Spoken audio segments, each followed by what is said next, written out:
الرحمن الرحيم سبحان الذي أسرى بعبده ليلا من المسجد الحرام إلى المسجد الأقصى الذي باركنا حوله لنريه من آياتنا إنه هو السميع البصير। সমস্ত প্রশংসা আল্লাহ রাব্বুল আলামিনের জন্য, যে মহান আল্লাহ রাব্বুল আলামিন আমাদের সকলকে জুমার নামাজ আদায় করার জন্য, কিছু কথা শোনা এবং বলার জন্য সকলকে একত্রিত করেছেন, আগে আগে আসার তৌফিক দান করেছেন। সেই জন্য সকলেই আল্লাহর দরবারে সকলেই শুকরিয়া জ্ঞাপন করি, সকলেই বলি আলহামদুলিল্লাহ। দরুদ ও সালাম বর্ষিত হোক হযরত মুহাম্মদ মুস্তাফা সাল্লাল্লাহু আলাইহি ওয়াসাল্লামের উপর। গত জুমায় আমরা আলোচনা শুনতেছিলাম যে অন্যায়ভাবে কেউ যদি এক বিঘত সামান্য জায়গাও যদি মানুষের দখল করে, ভক্ষণ করে, এটা তার জন্য কতটা ভয়াবহ হবে। ঈমান নষ্ট হয়ে যাবে মৃত্যুর পরে। এই যে সম্পদ মানুষের সে নিয়েছে, তার আমল দিয়ে পরিশোধ করতে হবে। আমল না থাকলে তার গুনাহ তার উপরে চাপাই দেওয়া হবে। আজ আমরা আলোচনা করব শবে মেরাজ সম্পর্কে। শবে মেরাজ ঈমান, নামাজ ও আল্লাহর নৈকট্যের শিক্ষা আমাদেরকে দেন।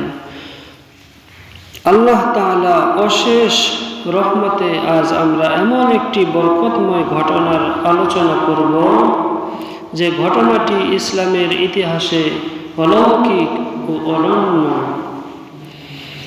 আর তা হলো শবে মেরাজ। আজকে রাতেই মাগরিবের পর থেকে শুরু হয়ে যাবে ও বিভিন্ন মসজিদে আলোচনা হবে। শবে মেরাজ শুধু একটি স্মরণীয় রাত নয়, বরং এটি ঈমান যাচাইয়ের রাত। মানে কার ঈমান কতটুকু, এই ঈমান যাচাইয়ের রাত হচ্ছে শবে মেরাজের রাত। নামাজ ফরজ হওয়ার রাত। এই রাতেই আল্লাহ রাব্বুল আলামিন নামাজকে ফরজ করেছেন। আমরা যে নামাজ পড়ি 5 ওয়াক্ত নামাজ, এই নামাজটা এই রাতেই আল্লাহ রাব্বুল আলামিন ফরজ করেছেন।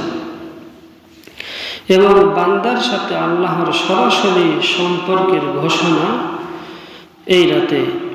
মেরাজের প্রমাণ কোরআনে আল্লাহ তাআলা বলেন, আউযু বিল্লাহি মিনাশ শাইতানির রাজীম, বিসমিল্লাহির রহমানির রহিম, সুবহানাল্লাযী আসরা বিআবদিহি লাইলাম মিনাল মাসজিদিল হারাম ইলাল মাসজিদিল আকসা الذي باركنا حوله لنريه من آياتنا إنه هو السميع البصير। সকলে সামনে আগে বসে। এই আয়াত স্পষ্ট করে বলে দেয়, মেরাজ কোনো কল্পনা নয়, এটি আল্লাহর কুদরতের বাস্তব নিদর্শন। যে মেরাজের যে ঘটনা, এই ঘটনাটা কল্পনার কোনো বিষয় না, এটা হচ্ছে আল্লাহর কুদরতের একটা বাস্তব নিদর্শন, যে আল্লাহ তাআলা এটি ঘটিয়েছেন, একটা বাস্তব। এটা কল্পনার কোনো বিষয় নয়। ইসরা ও মেরাজ কি? প্রশ্ন হচ্ছে যে ইসরা ও মেরাজ কি? ইসরা মানে হচ্ছে এক রাতে মক্কা থেকে বাইতুল মুকাদ্দাস পর্যন্ত সফর। মক্কা থেকে বাইতুল মুকাদ্দাস রাসূল সাল্লাল্লাহু আলাইহি ওয়াসাল্লামকে এই রাতে জিবরাইল আলাইহিস আলাইহিস সালাম মক্কা থেকে বাইতুল মুকাদ্দাস, ওই সময় তো যানবাহন ছিল না, পায়ে হেঁটে যেতে হতো, উঠে ঘোড়ার উপরে চলে যেত। সেই বাহনের উপরে একদম বাইতুল মুকাদ্দাসে এক রাতে ভ্রমণ করিয়েছেন। যে এক রাতে মক্কা থেকে বাইতুল মুকাদ্দাস পর্যন্ত সফরকেই ইসরা বলা হয়। আর মেরাজ মানে হচ্ছে সেখান থেকে আকাশসমূহ অতিক্রম করে সিদরাতুল মুনতাহা পর্যন্ত আরোহণ করা। সেখানে গিয়ে অনেক ঘটনা ঘটেছে, নামাজ পড়েছেন, এরপরে সমস্ত নবীদেরকে নিয়ে এবং ফেরেশতাদেরকে নিয়ে নামাজ পড়েছেন। এরপরে রাসূল সাল্লাল্লাহু আলাইহি ওয়াসাল্লাম জিবরাইল আলাইহিস সালামের সঙ্গে করে নিয়ে বুরাক যে ছিল সেটাতে আরোহণ করে সেখান থেকে আকাশসমূহ মানে উপরে তিনি ভ্রমণ করেছেন, অতিক্রম করে সিদরাতুল মুনতাহা, ৭ আসমান পাড়ি দিয়ে সিদরাতুল মুনতাহা অতিক্রম করে সিদরাতুল মুনতাহা পর্যন্ত আরোহণ করেছেন রাসূল সাল্লাল্লাহু আলাইহি ওয়াসাল্লাম। এই সফর হয়েছিল চোখে দেখা অবস্থায়, যে ঘুমন্ত অবস্থায় বা স্বপ্নে স্বপ্নে দেখেছেন এমন না, সরাসরি চোখে বাস্তব রাসূল সাল্লাল্লাহু আলাইহি ওয়াসাল্লাম নিজে দেখেছেন, জাগ্রত অবস্থায়, ঘুমন্ত অবস্থায় না। আল্লাহর বিশেষ কুদরতে এই ঘটনাটা ঘটিয়েছেন। যে আকাশে উঠতে হলে আমরা দেখি সময় কত আবিষ্কার হয়েছে, চাঁদের দেশে যায়, রকেট ব্যবহার করে, তাই না? কিন্তু ওই সময় রাসূল সাল্লাল্লাহু আলাইহি ওয়াসাল্লাম কিভাবে আল্লাহ রাব্বুল আলামিনের আদেশে ৭ আসমান পাড়ি দিয়েছেন। এই যে চাঁদের দেশ, এগুলি তো মানে আকাশের নিচে, এগুলি পাড়ি দিতে কত টাকা খরচ করতে হয়, কত প্রযুক্তি ব্যবহার করে সেখানে যেতে হয়, অনেক কষ্ট। আর আল্লাহ রাব্বুল আলামিন রাসূল সাল্লাল্লাহু আলাইহি ওয়াসাল্লামকে সেই ঘটনাটি ঘটিয়েছে ওই রাতে, ৭ আসমান পাড়ি দিয়েছেন। সুবহানাল্লাহ। আল্লাহ তাআলার বিশেষ কুদরত ছাড়া এটা কখনোই সম্ভব না। সেই রাতে নামাজ মেরাজের সবচেয়ে বড় উপহার। সেই রাতেই আল্লাহ রাব্বুল আলামিন এই যে আমরা নামাজ পড়ি, এই নামাজকে উপহার স্বরূপ দিয়েছেন। সবে মেরাজ সবচেয়ে বড় শিক্ষা কি? নামাজ ফরজ হওয়া। রাসূল সাল্লাল্লাহু আলাইহি ওয়াসাল্লাম বলেন, আল্লাহ প্রথম ৫০ ওয়াক্ত নামাজ ফরজ করেছিলেন। ৫০ ওয়াক্ত নামাজ ফরজ করেছিলেন। এখানে অনেক ঘটনা ঘটেছে। ৫০ ওয়াক্ত নামাজ যদি আমাদেরকে পড়তে হতো, তাহলে আমাদের এই যে আমরা কাজ কাম করতেছি, এই কাজ কাম করার সুযোগও আমাদের থাকতো না। নামাজের পর নামাজের পরে নামাজ পড়তে হতো। আল্লাহ রাব্বুল আলামিন আমাদেরকে সহজ করে দিয়েছেন যে ৫ ওয়াক্ত নামাজ আমরা পড়ি। এরপরে আমাদের ৫ ওয়াক্ত নামাজ অনেকেই আমাদের মধ্যে পড়ি না। আমাদের সমাজে, আমাদের গ্রামে, দেশে অনেক মানুষ এই ৫ ওয়াক্ত নামাজও পড়তে চায় না। তো আল্লাহ রাব্বুল আলামিন রাসূল সাল্লাল্লাহু আলাইহি ওয়াসাল্লাম বলেছেন যে আল্লাহ প্রথমে ৫০ ওয়াক্ত নামাজকে ফরজ করেছিলেন, পরে রহমত করে তার ৫ ওয়াক্ত নামাজে নামিয়ে আনেন। আল্লাহ রহমত করেছেন আমাদের উপরে, জুলুম না, রহমত করে ৫ ওয়াক্ত নামাজ আমাদের উপরে দিয়েছেন। কিন্তু সওয়াব ৫০ ওয়াক্তই রাখেন। কেউ যদি ৫ ওয়াক্ত নামাজ পড়েন, ৫০ ওয়াক্তের সওয়াব সে পেয়ে যাবেন। সুবহানাল্লাহ। সওয়াবের দিক থেকে কোনো কমতি করেন না। যে কেউ যদি ৫ ওয়াক্ত নামাজ পড়েন, তাহলে আল্লাহ রাব্বুল আলামিন ৫০ ওয়াক্তের সওয়াব দিয়ে দেবেন। সুবহানাল্লাহ। এত সৌভাগ্য আমাদের। এরপরে আমাদের মধ্যে নামাজের গাফিলতি আসে না। নামাজ ফজরের পরে জোহরের করি না, মানে একটু অজুহাতে আমাদের নামাজ আমাদের পড়া হয় না। সহিহ বুখারী মুসলিমের হাদিস, তাই নামাজ হলো মুমিনের জন্য প্রতিদিনের মেরাজ। কেউ যদি নামাজ পড়ে তাহলে সে প্রতিদিনের মেরাজ তার সাথে সংগঠিত হল। নামাজ পড়তেছে যে একজন মুমিন বান্দা, যে আল্লাহকে ভয় করে, মানে জানে, নামাজ না পড়লে কেউ কিছু বলবে না। যারা মুমিন নেককার, আল্লাহকে ভয় করে, পরকালকে বিশ্বাস করে, পুরস্কারের আশা করে, তারাই হচ্ছে মুমিন। তারা নামাজ কখনো ছাড়বে না। জীবন চলে যাবে, তারপরেও নামাজ ছাড়বেন না। তো মুমিনের জন্য প্রতিদিনের মেরাজ হচ্ছে নামাজ। যে নামাজ ছেড়ে দিল সে মেরাজের উপহারকে অস্বীকার করল। এই যে আল্লাহ রাব্বুল আলামিন 5 ওয়াক্ত নামাজ দিলেন, 50 ওয়াক্তের সওয়াব দিবেন বললেন, সে এই যে মেরাজ, এই যে উপহারকে সে অস্বীকার করল। নামাজকে না পড়া মানে এক ধরনের অস্বীকার করা। তারা বলে কেন নামাজে আসে না? গাফলতি। ইমানের পরীক্ষা। মেরাজের ঘটনার পর অনেকে বিদ্রুপ করেছিল। সেই সময় কাফির মুশরিক রাসূল সাল্লাল্লাহু আলাইহি ওয়াসাল্লামকে অনেক কষ্ট দিতেছিলেন। এরপরে এই মেরাজের ঘটনা ঘটানোর পরে যখন এসে মক্কাতে বললেন যে আমার সঙ্গে এরকম ঘটনা ঘটেছে, তখন তারা ঠাট্টা বিদ্রুপ করা শুরু করলো, অনেক কষ্ট দেওয়া শুরু করেছিল। কিন্তু আবু বকর রাদিয়াল্লাহু তাআলা আনহু বলেছিলেন তিনি যদি বলে থাকেন তাহলে তা অবশ্যই সত্য। এই জন্যই তিনি হলেন সিদ্দিক। রাসূল সাল্লাল্লাহু আলাইহি ওয়াসাল্লামের প্রিয় বন্ধু ছিলেন আবু বকর। তিনি সর্বদা সব সময় তার পাশে থাকতেন, টাকা পয়সা দিয়ে যে কোনো বিপদ আপদে তাকে হেল্প করতেন, সাহায্য করতেন, পাশে থাকতেন। যখন কাফের মুশরিকরা বলা শুরু করল যে এক রাতে মক্কা থেকে বাইতুল মুকাদ্দাস চলে গেছে, এটা হাস্যকর কাহিনী, তারা বিশ্বাস করতে চায় না। আবার বলতেছে যে বাইতুল মুকাদ্দাস থেকে একবার 7 আসমান পাড়ি দিয়ে সিদরাতুল মুনতাহা পর্যন্ত চলে গেছে, ওখান থেকে আবার ফিরে আসছেন। একটা হাস্যকর কাহিনী, ওরা বিশ্বাস করতে চায় না। মানে হাসি তামাশা করতেছিল, একে অপরকে বলাবলি করতেছিল, ঠাট্টা বিদ্রুপ করতেছিল। এরপরে যখন আবু বকর রাসূলের বন্ধুর কাছে এই খবর পৌঁছে, তখন তিনি এক বাক্যে বলে দিলেন যে রাসূল বলে থাকে এটা সত্য।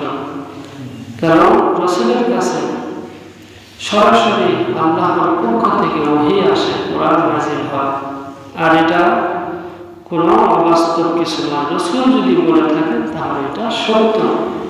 সেই কথা স্বীকারোক্তি দেওয়ার পর থেকে রাসূল সাল্লাল্লাহু আলাইহি ওয়াসাল্লাম তার নামের সঙ্গে সিদ্দিক, সত্যবাদী, তার সঙ্গে যোগ করে দিয়েছেন আবু বকর সিদ্দিক রাদিয়াল্লাহু তাআলা আনহু।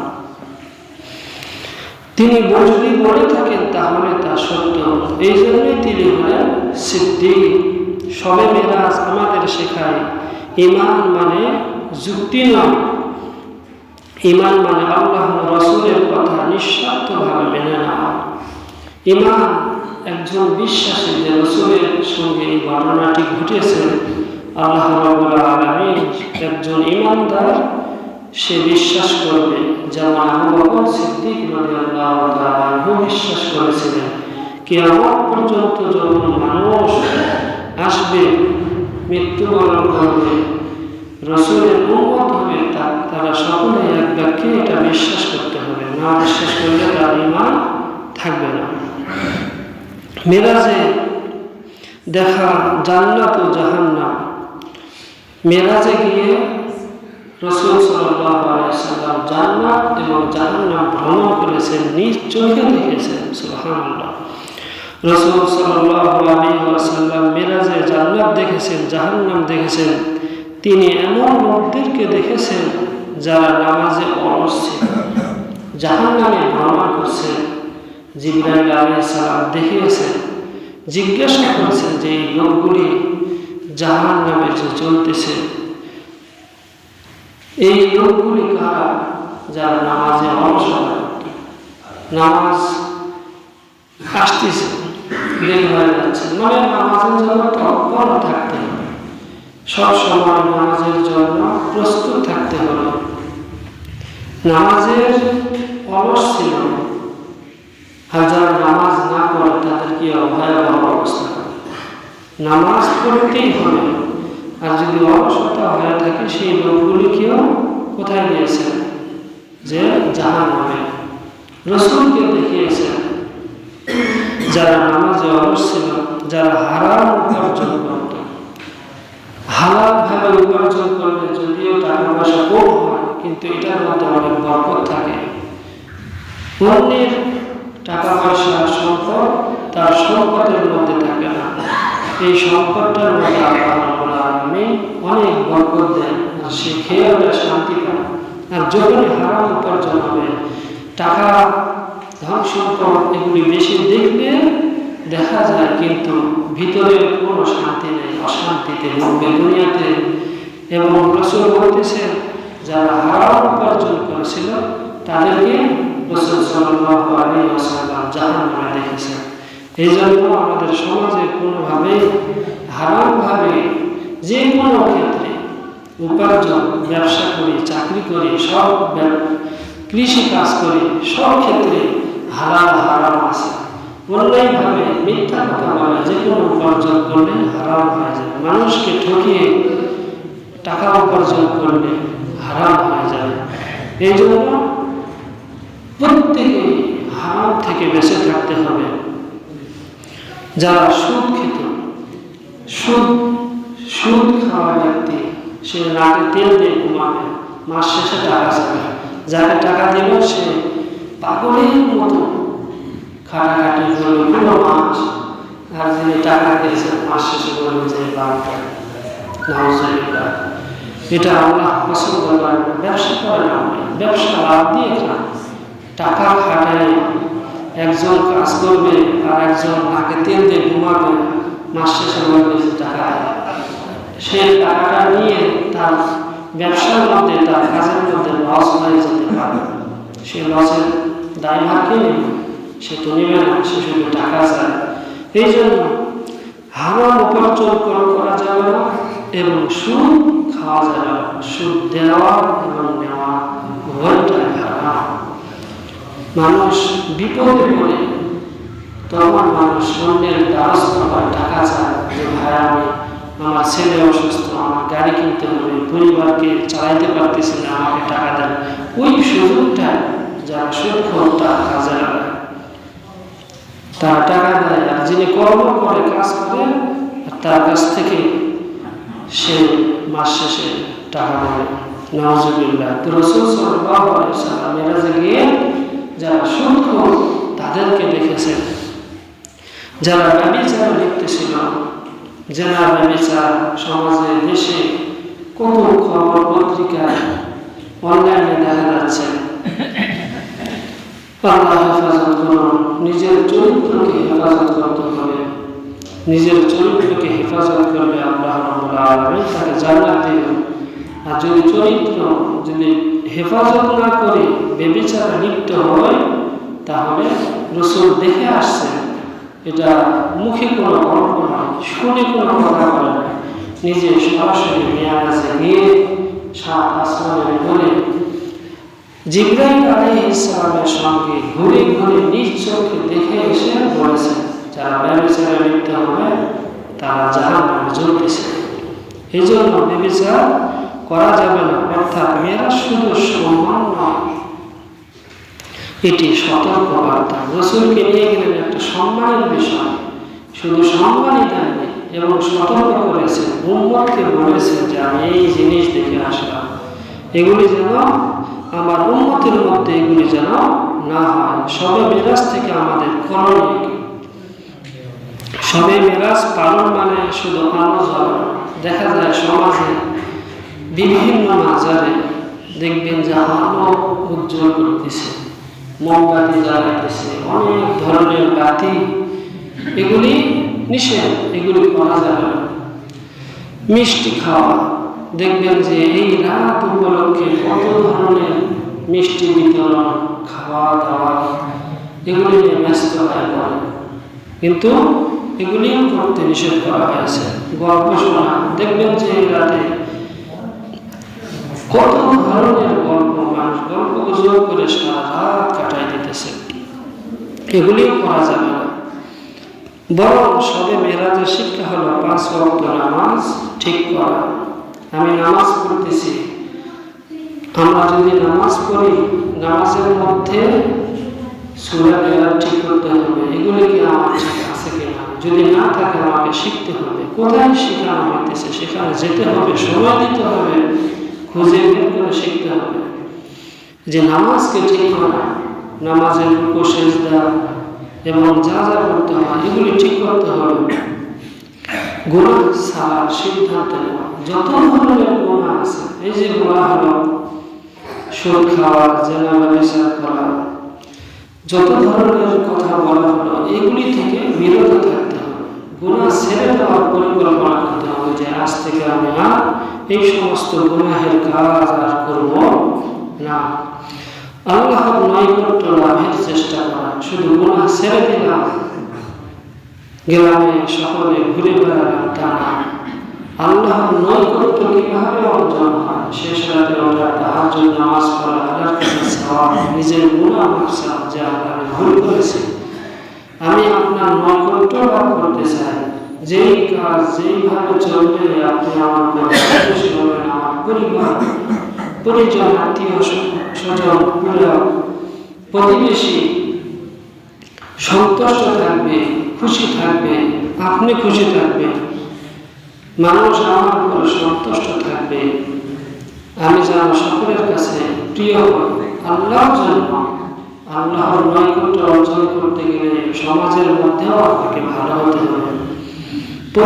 পরিবারকে নামাজে অভ্যস্ত করা, আমাদের কাজ শুধু নামাজ নিজে পড়া এমন না, আমাদের পরিবারের মধ্যে সন্তান বেনামাজি থাকতে পারে, স্ত্রী বেনামাজি থাকতে পারে, মেয়ে বেনামাজি থাকতে পারে, অনেকের পিতা বেনামাজি থাকতে পারে। তাদেরকে দাওয়াত দেওয়া, বলা যে নামাজ ছাড়া যাবে না।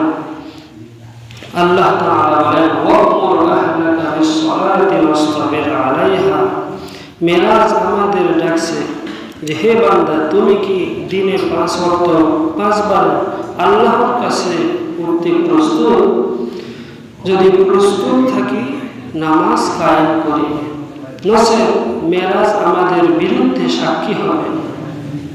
আমরা নামাজ পড়তেছি, এই মেরাজেই নামাজকে ফরজ করা হয়েছে। তো আমাদের সবে মেরাজ শিক্ষা বুঝে নেওয়া, তৌফিক দিন, আল্লাহর কাছে দোয়া করতে হবে যে এই সবে মেরাজ থেকে আমাদের কি শিক্ষা দেয়, এগুলি আমাদেরকে পালন করতে হবে। আর আমাদের নামাজ কায়েমকারী বানান, ইয়া আল্লাহ, আমরা যেন নামাজ কায়েমকারী হতে পারি, নিজের পরিবারকে, সমাজকে যেন দাওয়াত দিতে পারি। আমাদের ঈমানকে আপনি মজবুত করে দিন এবং আমাদেরকে জান্নাতুল ফেরদাউস দান করুন। আমাদের সকলের একটা উদ্দেশ্য, যত আমল করি, যত ইবাদত করি, আল্লাহকে খুশি করি, জান্নাত অবশ্যই আমরা পাবো। এই উদ্দেশ্যে আল্লাহর কাছে দোয়া করতে হবে, চাইতে হবে। আল্লাহ রাব্বুল আলামিন সকলকে এই মেরাজের যে শিক্ষা, সেই শিক্ষা নিজের দিলে ধারণ করে আমল করার তৌফিক দান করুন। ওয়া দাওয়ানা আলহামদুলিল্লাহি রাব্বিল আলামিন। যারা সুন্নাত পড়লেন কবরের জন্য সাহায্য